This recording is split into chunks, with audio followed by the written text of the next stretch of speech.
Hi, and welcome to Ask Susanna. We're going to have some fun today talking about some serious subjects. If you follow me, you know I love statistics, and that is why I wanted to host this chat, because I see some very dangerous mindsets and perspectives in the news and talking about statistics. And we're going to focus on real estate because that's my area of expertise, but the same logic in my mind applies anytime we analyze statistics, whether it's politics or healthcare, and those are the subjects that we're not going to get into here. Want to have a little fun with it, so I want to have as you can see, there's some music coming in. Going to have a little, there's a soundtrack in my mind to this conversation. I'll share a little snippet, and hopefully YouTube won't shut us down. But there are 3 points we're going to go over today, briefly. I won't keep you all day. Number 1, and this is where we're going to have some fun.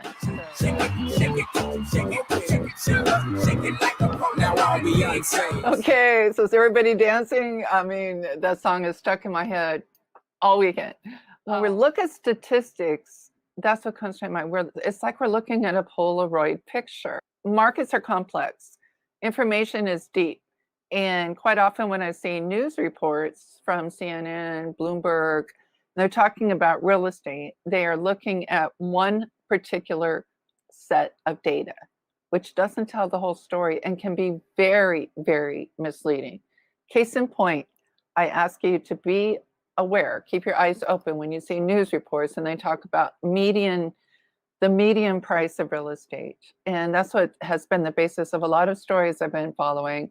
They're talking about the increase in the median sales price across the country. And no doubt that is true. But remember, median just means middle. And as we've talked about before, there is a K-shaped recovery to COVID. We have a robust luxury market. We have some sales that are off the chart. And then you have the lower end. So the midpoint is naturally going to be higher when the luxury market explodes, as it has in certain segments. Does that mean that every home is worth 18% more or 25% more?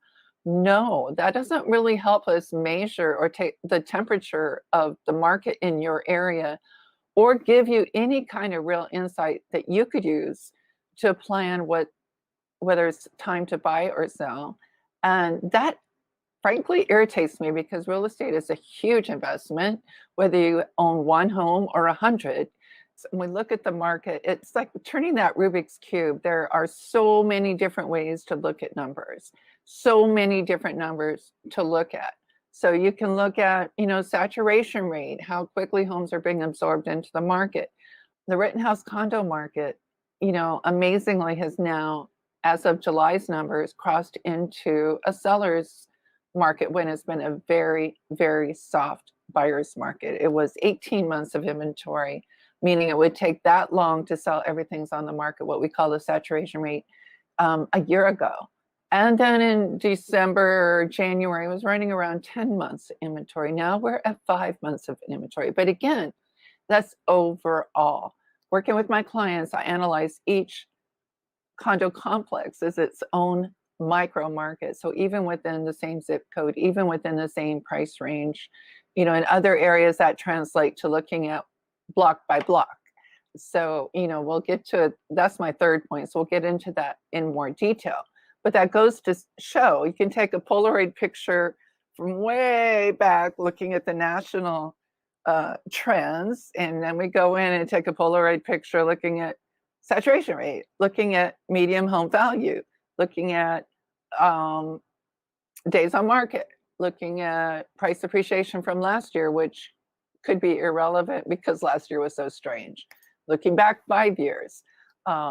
So please, please, please, I won't go any further because you can tell I'm passionate about analysis. And with both my buyers and sellers, we crunch data. Remember that song. May not be your style. You may not remember it. May be too old school for you. Think about that Polaroid picture. That's all it is. Polaroids are dated, right? I remember my dad had a Polaroid camera in the 70s. We used to shake them, I'm gonna try, and we had the pictures. Well, that's my second point of there's top three, right? That's my second point of what's dangerous about especially real estate statistics, because they're old. Every time there's a new report, including my own, and it's old because the data from our MLS isn't published for the prior month until about the 15th. So by the 15th of August, we're getting end of July statistics. That means all the sales that were recorded in July. Those contracts were negotiated maybe in June, probably in May, maybe even in April. Usually it's about 45 days from contract to close, unless it's a cash sale. Point of time when that was negotiated, that's where the trends are. And so working with my clients, that's one of the snapshots I take, is looking at current buyer activity within the micro market that you're looking at, which is a segue to the third point. I'm giving you little clues. So, we need to look at live data from this week, for instance, in terms of number of showings in the price range that you're looking to sell, or if you're buying, to see what kind of competition is on the street, for how many listings are on the market. And tying into the prior point, the things that can shift with the data that's old. For instance, let's use my Rittenhouse data. That's all well and good, and it'll make for a good video, but all it takes is five new owners to put their home on the market to get the news, hey, it's the seller's market. Automatically, the numbers shift, okay? So you can see how that happens. Saturation rate has to do with active inventory based on 6 months of prior sales. How quickly will the market absorb that? Slight shifts can make a huge impact. So the third point has to do with what I alluded to earlier about macro versus micro. If you're reading USA Today, if you're reading CNN, and they're quoting these median sales price statistics, and if you're using that to make a decision, that's not going to help you. Statistics need to be micro market, meaning, like I said, when I analyzed Rittenhouse condos, I went complex by complex, and it's widely different. So I heard a quote from, so it's not original, but it was at a seminar I was at a few years ago, talking about how you navigate a shifting market. And he had a very good analogy. He said, if you take all the numbers, if you took the temperature of each city in America and boiled it down and averaged it, you could come up with an average temperature in the United States. It's a number, it's a statistic.